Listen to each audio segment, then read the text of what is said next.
కరీంనగర్లో జరుగుతున్న ఉత్తర Telangana graduate MLC ఎన్నికల ఫలితాల్లో బీజేపీ లీడ్ కొనసాగుతోంది. 10వ రౌండ్ ముగిసేసరికి 6,869 ఓట్ల తేడాతో బీజేపీ అభ్యర్థి అంజిరెడ్డి లీడ్లో కొనసాగుతున్నారు. ఇప్పటివరకు అంజిరెడ్డికి 70,740 మొదటి ప్రాధాన్యత ఓట్లొచ్చాయి. రెండవ స్థానంలో కాంగ్రెస్ బలపరిచిన నరేందర్ రెడ్డి ఉన్నారు. ఆయనకు 66,178 మొదటి ప్రాధాన్యత ఓట్లు పోలయ్యాయి.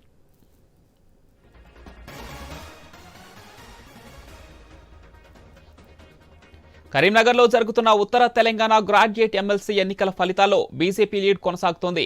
10వ రౌండ్ ముగిసేసరికి 6,869 ఓట్ల తేడాతో బీజేపీ అభ్యర్థి అంజిరెడ్డి లీడ్లో కొనసాగుతున్నారు. దీనికి సంబంధించి మరిన్ని డీటెయిల్స్ మా ప్రతినిధి విజయభాస్కర్ అందిస్తారు.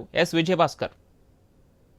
నిజామాబాద్, కరీంనగర్, మెదక్ ఎమ్మెల్సీ ఎన్నికల కౌంటింగ్ మొదలుకుంటే నిన్న నుంచి కూడా అంటే మొదటి రౌండ్ లో 36 ఓట్ల లీడ్ ఇచ్చినటువంటి భారతీయ జనతా పార్టీ చివరి వరకు 10వ రౌండ్ వరకు కూడా లీడ్ లోనే కొనసాగుతుంది. మొత్తం ఓవరాల్ గా 4,540 ఓట్ల లీడ్ లో ఉంది. ప్రతి రౌండ్ కు బీజేపీకి రౌండ్ కు పెరుగుతా వస్తా ఉంది. ఒక 6వ రౌండ్ మినహాయిస్తే 6వ రౌండ్ లో కాంగ్రెస్ అభ్యర్థి లీడ్ ఇచ్చారు. అయితే ఓవరాల్ గా చూసినట్లయితే 4,540 ఓట్ల లీడ్ లో భారతీయ జనతా పార్టీకి సంబంధించినటువంటి అభ్యర్థి ఉన్నారు. అయితే మొదటి నుంచి కూడా త్రిముఖ పోటీ కనిపిస్తుందని చెప్పేసి భావించినప్పటికీ 4 జిల్లాల్లో సంబంధించి ఆ త్రిముఖ పోటీ అయితే కనిపించింది, హోరాహోరీగా కనిపించింది. అందులో రెండు జాతీయ పార్టీలు అయినటువంటి ఇటు కాంగ్రెస్, భారతీయ జనతా పార్టీ మధ్య హోరాహోరీ కనిపించింది. ఇప్పటికే దీనిపైన నిన్న కేంద్ర సహాయ మంత్రి బండి సంజయ్ కూడా స్టేట్మెంట్ ఇచ్చారు. ఇది కూడా మేమే గెలుస్తామంటూ కూడా స్టేట్మెంట్ ఇచ్చినటువంటి తరుణంలో ఉత్కంఠ నెలకొంది. ఎందుకంటే 4 జిల్లాలకు సంబంధించినటువంటి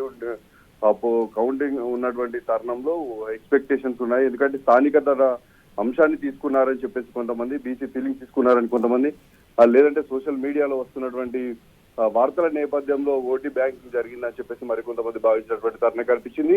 దీంట్లో దాదాపు 20 నుంచి 25 వేల పైకి ఓట్లన్నీ కూడా కాలిపోయినటువంటి నేపథ్యం. ఎందుకంటే 1, 2, 3 సీరియల్ వేసిన చోట 01, 02, 03 వాటిని కూడా పరిగణలోకి తీసుకోవాలని చెప్పేసి ఇటు జాతీయ పార్టీలతో పాటు ఇండిపెండెంట్ అభ్యర్థులు ఒకనొక సమయంలో ఎన్నికల అధికారులను కోరినటువంటి తరుణంలో వాటన్నింటినీ పక్కన పెట్టి ఇవంతా ఓటింగ్ ప్రక్రియ కొనసాగుతా ఉంది. అంటే మొత్తం పోలైన ఓట్లలో 50%+1 రావాల్సి ఉంది. అయితే ఇంకా సెకండ్ అంటే మొదటి స్థానంలోనే దీనికి క్లారిటీ రాకపోవడంతో రెండవ అంటే మరొక రౌండ్ ఉంది. రౌండ్ ముగిసిన తర్వాత రెండవ స్థానాన్ని పరిగణలోకి తీసుకొని తిరిగి మరోసారి కౌంటింగ్ జరగనున్నటువంటి తరుణంలో మొత్తానికైతే ఉత్కంఠ నెలకొందని చెప్పుకోవచ్చు. ఎందుకంటే 4 జిల్లాలకు సంబంధించినటువంటి గ్రాడ్యుయేట్స్ తీర్పు ఏ విధంగా ఉండబోతున్నట్టు ఒక సస్పెన్స్ అయితే ఉంది. మరోవైపు గ్రాడ్యుయేట్స్ ఓటు ఉపయోగించుకునే సమయంలో సరైనటువంటి ట్రైనింగ్ ఇవ్వలేదు అని చెప్పేసి కూడా ఇటు అభ్యర్థులు కోరినటువంటి నేపథ్యం కనిపించింది. ఒకనొక మొదటి రోజు అయితే